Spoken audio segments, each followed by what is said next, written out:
வணக்கம் நண்பர்களே. நீங்க சம்பளம் வாங்குறீங்க, ஒவ்வொரு மாசமும் கஷ்டப்பட்டு உழைக்கிறீங்க. ஆனா மாசம் முடியறப்ப கையில எதுவுமே இல்ல. இது ஏன்? இதுதான் இந்தியாவோட நடுத்தர வர்க்கத்தோட வாழ்க்கை. கடுமையா உழைக்கிறது, நல்ல சம்பளம் வாங்குறது, ஆனா வெல்த் அக்கம்லேட் பண்ண முடியாம திணறது. இது ஏன் தெரியுமா? நீங்க பண்ற மணி மிஸ்டேக்ஸ் தான். இது சின்ன சின்ன தவறுகள் தான். ஒவ்வொரு மாசமும் நீங்க செய்யற 10 சின்ன தவறுகள் உங்களோட வாழ்நாள் முழுவதுக்குமான ஃபினான்சியல் ஸ்ட்ரகிளை மாத்திரும். இந்த வீடியோல நடுத்தர வர்க்கம் செய்யும் 10 காமன் மணி மிஸ்டேக்ஸ், அதுக்கான இன்ட்ரெஸ்டிங் ஃபேக்ட்ஸ், அப்புறம் ஸ்டாட்டிஸ்டிக்ஸ், அப்புறம் அந்த தவறுகளை எப்படி அவாய்ட் பண்றது அப்படிங்கறத பத்தி பார்க்கலாம். ஆரம்பிக்கலாமா? முதல்ல சேவிங்ஸை இன்வெஸ்ட்மெண்டா நினைக்கிறது தான். நடுத்தர வர்க்கம் ரொம்ப பெரிய தவறு செய்யறாங்க. நான் பணத்தை சேமிக்கிறேன், அதுவே போதும் அப்படின்னு நினைக்கிறாங்க. ஃபிக்ஸ்டு டெபாசிட்ல 5 லட்சம் போடுறீங்க, அதுக்கு 6% இன்ட்ரெஸ்ட் கிடைக்கும். ஆனா ரியல் இன்ஃப்ளேஷன் என்னதுன்னா 12% தான் மிடில் கிளாஸ்க்கு. அதாவது 5 லட்சத்துக்கு 6% வட்டியில 30,000 கிடைக்கும். ஆனா இன்ஃப்ளேஷன்ல அதே பணத்தோட மதிப்பு ரூபாய் 25,000 குறையும். ரியல் கெயின் பாத்தீங்கன்னா வெறும் 5,000 மட்டும்தான். இந்தியாவோட பினான்சியல் லிட்ரஸி ரேட் வெறும் 27% மட்டும்தான். அதாவது 4ல் 3 பேருக்கு inflation, compound interest, savings versus investment இது பத்தின வித்தியாசம் எதுவுமே தெரியாது. இந்த பிரச்சனைக்கு சொல்யூஷனை பார்ப்போம். சேவிங்ஸ்ங்கிறது உங்களோட எமர்ஜென்சிக்கு யூஸ் பண்றது, ஆனா இன்வெஸ்டிங் அப்படிங்கிறது உங்களோட வெல்த்தை கிரியேட் பண்றது. ஃபிக்ஸ்டு டெபாசிட்க்கு பதிலா எஸ்ஐபி, மியூச்சுவல் ஃபண்ட்ஸ், இண்டெக்ஸ் ஃபண்ட்ஸை ட்ரை பண்ணுங்க. அடுத்து 2வது மிஸ்டேக், இதுதான் லைஃப் ஸ்டைல் இன்ஃப்ளேஷன். சம்பளம் உயர்ந்தா செலவும் உயரும். இதுதான் மிடில் கிளாஸோட ட்ராப்பு. இப்போ உதாரணமா சொல்லணும் அப்படின்னா, உங்க சம்பளம் 50,000ல இருந்து 1 லட்சமா உயருது. உடனே நீங்க பெரிய வீடு வாங்குவீங்க, அதுக்கு ரெண்ட் அதிகமா இருக்கும். அப்புறம் புது கார் வாங்குவீங்க, அதுக்கு இஎம்ஐ கட்டணும். அப்புறம் பிரீமியம் ஜிம்முக்கு போவீங்க. அப்புறம் ஃப்ரீக்வெண்டா டைனிங் அவுட் போவீங்க. இது எல்லாமே உங்களோட செலவை அதிகப்படுத்தும். இது எல்லாத்தையுமே நீங்க சக்சஸோட சிம்பலா நினைக்கிறீங்க. ஆனா உண்மை என்ன தெரியுமா? சம்பளம் உயர்ந்தாலும் சேவிங்ஸ் அதிகரிக்கல. இப்போ இதுக்கான இன்ட்ரெஸ்டிங் ஃபேக்டர் பார்ப்போம். சிஏ நிதின் கௌஷிக்ங்கிறவரு high salary can become a high speed treadmill towards 0 அப்படின்னு வார்னிங் கொடுத்திருக்காரு. ஒருத்தர் 1.6 லட்சம் சம்பளம் வாங்குறாரு, அதுல 45,000 அபார்ட்மெண்ட் ரெண்ட்டுக்கு கொடுக்கறாரு. அப்புறம் எஸ்யூவி கார் லோனு. இன்னொருத்தரும் அதே சம்பளம் தான் வாங்குறாரு, ஆனா அவரு ரெண்ட்டுக்கு 25,000 தான் கொடுக்கறாரு, அதுவும் பெய்ட் ஆஃப் ஹேட் பேக்ல. இவங்களுக்குள்ள இருக்கிற டிஃபரன்ஸ் என்னதுன்னா, 2வதா சொன்னவரு மாசம் 25,000 எக்ஸ்ட்ராவா சேவிங்ஸ் பண்றாரு. இந்த பிரச்சனைக்கான சொல்யூஷன் என்னன்னா, சம்பளம் உயர்றப்ப முதலாவதா உங்களோட சிப்பை உயர்த்துங்க. அதுக்கப்புறம் உங்களோட வாழ்க்கை முறைய மெல்ல மெல்ல மேம்படுத்துங்க. பே யுவர்செல்ஃப் ஃபர்ஸ்ட் அப்படின்னு வச்சுக்கோங்க. அடுத்து 3வது மிஸ்டேக் தான் இஎம்ஐ ட்ராப், அதாவது கடன் பொறி. இன்னைக்கு easy loans, buy now pay later, instant personal loans எல்லாமே கிடைக்கும். ஒவ்வொரு இஎம்ஐயும் மேனேஜபிளா தெரியும்.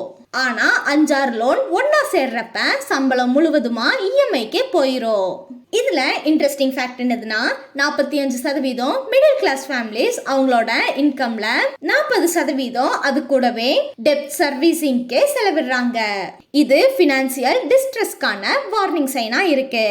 ஆர்பிஐ டேட்டா படி ஹவுஸ் ஹோல்ட் ஃபைனான்சியல் சேவிங்ஸ் 45 வருஷத்துக்கு குறைவா இருக்கு.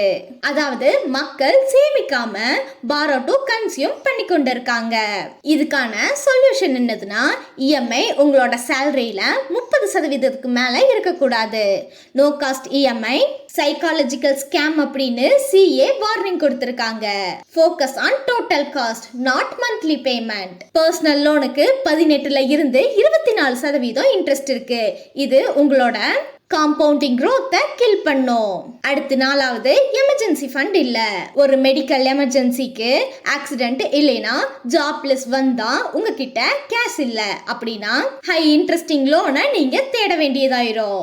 72% இந்திய குடும்பங்கள் கிட்ட 3 மாச செலவுக்கு கூட அவசர நிதி இல்ல. நீங்க ஒரு வேலை இழப்பை சந்திக்கும் போது முழு நிதி திட்ட சரிவுக்கு இது உங்களை வழிவகுக்கும். இதுக்கான தீர்வு என்னதுன்னா 6ல இருந்து 9 மாசம் செலவுகளுக்கு பணத்தை எடுத்து எமர்ஜென்சி ஃபண்டா வச்சுக்கோங்க. திரவம் திரும்ப பெற எளிதா இருக்கும்.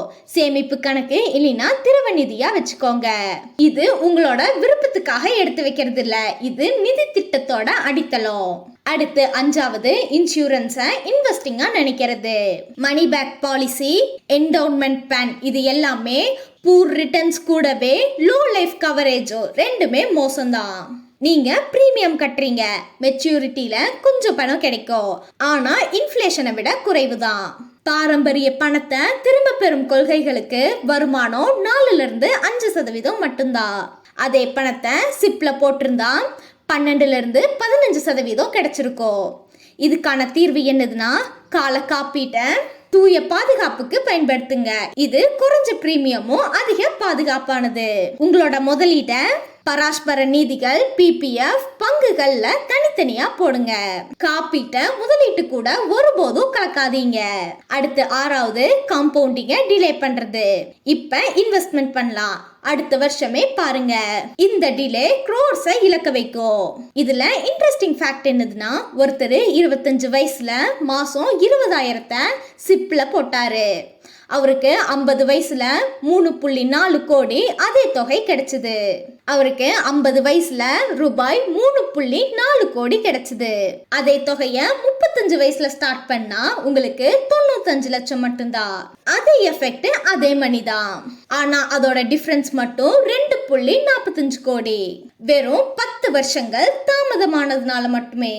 இதுக்கான தீர்வு என்னதுன்னா இன்னைக்கே தொடங்குங்க. 1000 ரூபாய் சிப்பா இருந்தாலும் சரி, அதை தொடங்குங்க. முதலீட்டு தொகையை விட கால அளவு ரொம்பவே முக்கியம். அடுத்த வருஷம் ஆரம்பிக்கலாம் அப்படின்னு நினைக்கிறது தான் மிகப்பெரிய தப்பு. அடுத்து 7வது பிக் டிக்கெட் கமிட்மெண்ட்டை இயர்லியா எடுக்கிறது. திருமணத்துக்கு 30 லட்சம், காருக்கு 25 லட்சம் லோனு, வீடு ரெண்ட்டுக்கு 15,000ல இருந்து 20,000, அப்புறம் ஸ்கூல் ஃபீஸுக்கு ஒரு மாசத்துக்கு 10,000க்கு மேல. இது எல்லாமே ஜஸ்டிஃபிகேஷனா தெரியும், ஆனா எல்லாமே சேர்றப்ப ரூபாய் 50 லட்சத்துக்கும் அதிகமான கமிட்மெண்ட் ஆகும். இதுல இருக்கிற இன்ட்ரெஸ்டிங் ஃபேக்ட் என்னதுன்னா இயர்லி 30ஸ்ல இன்கம் 10 லட்சம் வந்து உங்களோட கமிட்மெண்ட்டை எடுத்து விட்டா 40s and 50ஸ்ல என்டையர் சேலரியும் உங்களோட இஎம்ஐக்கே போயிடும். இதுக்கான தீர்வு என்னதுன்னா முதல்ல சொத்துக்கள், அதுக்கப்புறம் வாழ்க்கை முறையை தேர்ந்தெடுங்க. வாழ்க்கை முறையை மேம்படுத்துறதுக்கு முன்னாடி முதலீட்டுகளை உருவாக்குங்க. வெட்டிங் கிராண்டா வேண்டாம், சிம்பிளா பண்ணுங்க. புதிய கார் கடன் உங்களோட மதிப்பை உடனடியாக குறைக்குது. அடுத்து 8வது credit card minimum due trap. Minimum due கட்டினா ரிமைண்டிங் அமௌண்ட்டுக்கு 36ல இருந்து 48% இன்ட்ரெஸ்ட். சில வருஷங்கள்ல டெப்த் டபுள் ஆயிரும். இதுக்கான தீர்வு என்னதுன்னா ஒவ்வொரு மாசமும் முழு தொகையையும் செலுத்துங்க. கடன் அட்டை அப்படிங்கிறது வசதிக்காக, கடனுக்காக அல்ல. அடுத்து 9வது வேறொருத்தரோட கடன்ல இணை கையொப்பம் விடாதீங்க. ஃப்ரெண்ட்ஸ், ஃபேமிலி லோனுக்கு உத்தரவாதம் போடாதீங்க. அவங்க டிஃபால்ட் பண்ணினா உங்களோட கடன் மதிப்பெண் கீழே விழும். இதுக்கான தீர்வு என்னதுன்னா முழு கடனையும் நீங்களே செலுத்த தயாரா இல்லைன்னா இணை கையெழுத்து போடாதீங்க. அடுத்து 10வது புரியாத விஷயங்கள்ல முதலீடு செய்தல். உத்தரவாதமான வருமானம், நண்பனோட திட்டம் அப்படின்னு புரியாத முதலீடு செய்யறது ஆபத்தானது. இதுக்கான தீர்வு என்னதுன்னா ஒரு வாக்கியத்துல விளக்கம் பண்ண முடியாத முதலீட நீங்க செய்யாதீங்க. அதை பல்வகைப்படுத்துங்க. பங்குகள், கடன், தங்கம், ரியல் எஸ்டேட் அப்படின்னு. இப்போ கடைசியா நடுத்தர வர்க்கம் செய்யும் 10 மணி மிஸ்டேக்ஸை சுருக்கமா பார்த்துருவோம். முதல்ல சேமிப்பு அப்படிங்கிறது முதலீட்டுக்கு இணையானது இல்ல. 2வது வாழ்க்கை முறை செலவுகளை அதிகரிப்பு. 3வது மாத தவணை அதாவது இஎம்ஐ பொறி. 4வது அவசர கால நிதி இல்லாமை. 5வது காப்பீடு அப்படிங்கறத முதலீட்டுக்கு சரிசமமா தவறா கருதுறது. 6வது கூட்டு வட்டி பலனை தாமதப்படுத்துவது. 7வது ஆரம்பத்திலேயே பெரிய அளவிலான நிதி பொறுப்புகளை ஏற்கிறது. 8வது கிரெடிட் கார்டு குறைந்தபட்ச தொகையை மட்டும் செலுத்துறது. 9வது கடன்களுக்கு இணை கையெழுத்து போடுறது. 10வது அறியாத முதலீடுகளை பண்றது. இதுல சுவாரஸ்யமான உண்மை என்னதுன்னா இந்தியாவில் இருக்கிற நடுத்தர வர்க்கம் கடுமையா உழைக்கிறாங்க, ஆனா நிதி கல்வி அறிவு இல்லாததுனால செல்வம் உருவாக்க முடியறது இல்ல. இதை சரி செய்யறதுக்கு எளிமையான வழி என்னதுன்னா ஆட்டோமேட் முதலீடுகள். இது சம்பளம் வந்த உடனேயே சிப்ல எடுத்துக்கோ. அடுத்தது அவசர நிதியை உருவாக்குங்க. இத ஒரு 6 மாசங்களுக்கு செலவுக்கான இணையா இருக்கணும். அடுத்தது ட்ரேம் இன்சூரன்ஸ் வாங்குங்க. இது முதலீட்டுல இருந்து தனித்தனியா இருக்கணும். அப்புறம் இன்னைக்கே முதலீட்டு தொடங்குங்க, நாளைக்கு இல்ல. அடுத்தது வாழ்க்கை முறைய கட்டுப்படுத்துங்க. உபரிய முதலீடு செய்யுங்க. சம்பளம் அப்படிங்கிறது சாதனையோட சின்னம் இல்ல, அது சொத்து உருவாக்குறதுக்கான மூலப்பொருள். அடுத்த வீடியோவில் சந்திப்போம். நன்றி, வணக்கம்.